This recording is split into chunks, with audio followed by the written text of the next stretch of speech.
Hey everybody, I have a video here for you today and I thought I'd make a video on this. I have stated I might talk about this someday and I've had a lot of questions on this.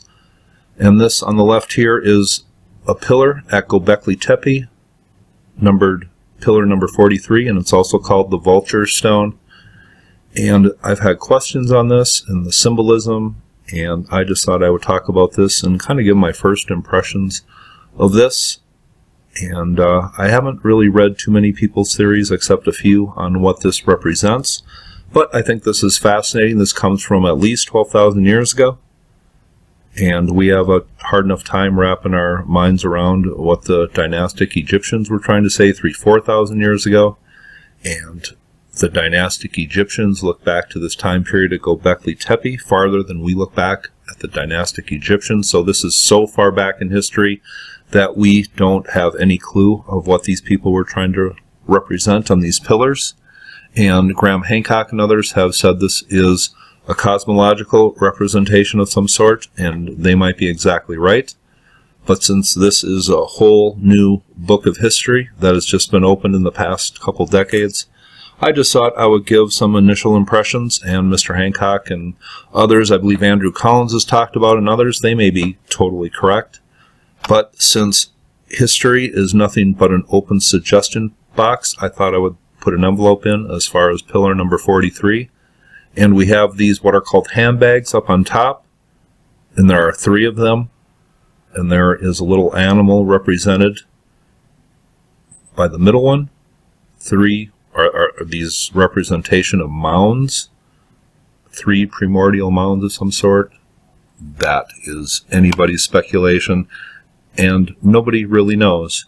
Now, they have connected these symbols to astrological signs, and we have no clue how the people 12,000 years ago represented the stars.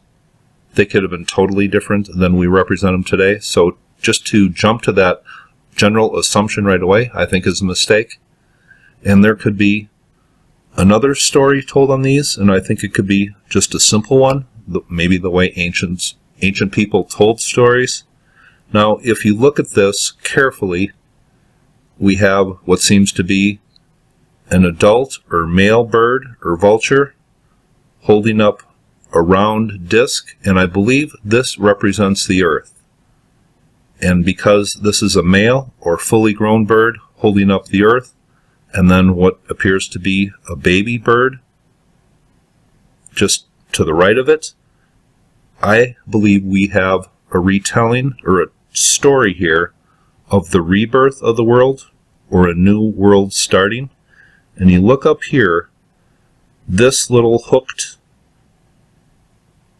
it almost appears like an arrow, a hooked arrow. Is this a comet being depicted? Something that is heading downwards? It seems to be an arrow here, and there seems to be a vulture represented right here, right next to it. And the vultures represented death to ancient cultures. Is this representative of a comet coming down and representing death to the world, the old world, the fully mature world being reborn? Could that be what this represents? That is just a suggestion. And down below we have a scorpion, and of course people are going to associate that to Scorpius, the constellation. But does this represent something else? Do we have the vulture and the symbol for something coming downward with the arrow being a comet, the vulture, death to the earth, the old earth, fully mature earth being reborn? And does the scorpion, where does the scorpion live? He lives under the ground. Does this say the people, or the cause of this cataclysm, or the result? People were forced to live underground. We have an arrow going upwards down here. Does this line separating the pillars represent the earthly plane, and people had to live below ground? Is there any evidence of that? Well, this is a video that I will leave a link to, and this is the underground city of Derinkuyu in Turkey. Did civilization have to live underground? And what were the results of these comet impacts?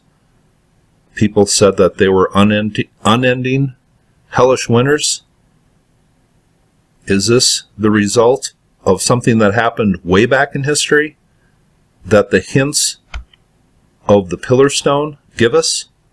The scorpion living underground? Well, that is all met with great speculation, obviously. But, once again, we have a vulture by what appears to be something headed downward in an arrow. Could this be a comet, death to the world? The mature world represented by the large bird holding up the disc, which represents the earth. The small baby bird next to it.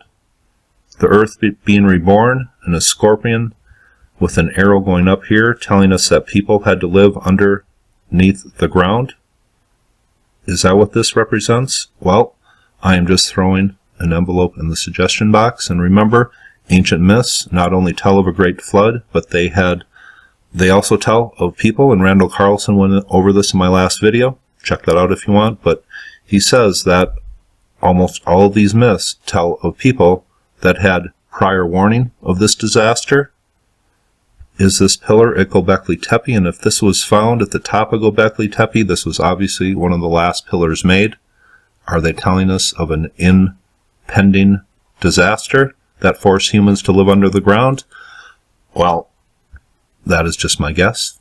Hope you thought that was interesting, and you all have a very nice day.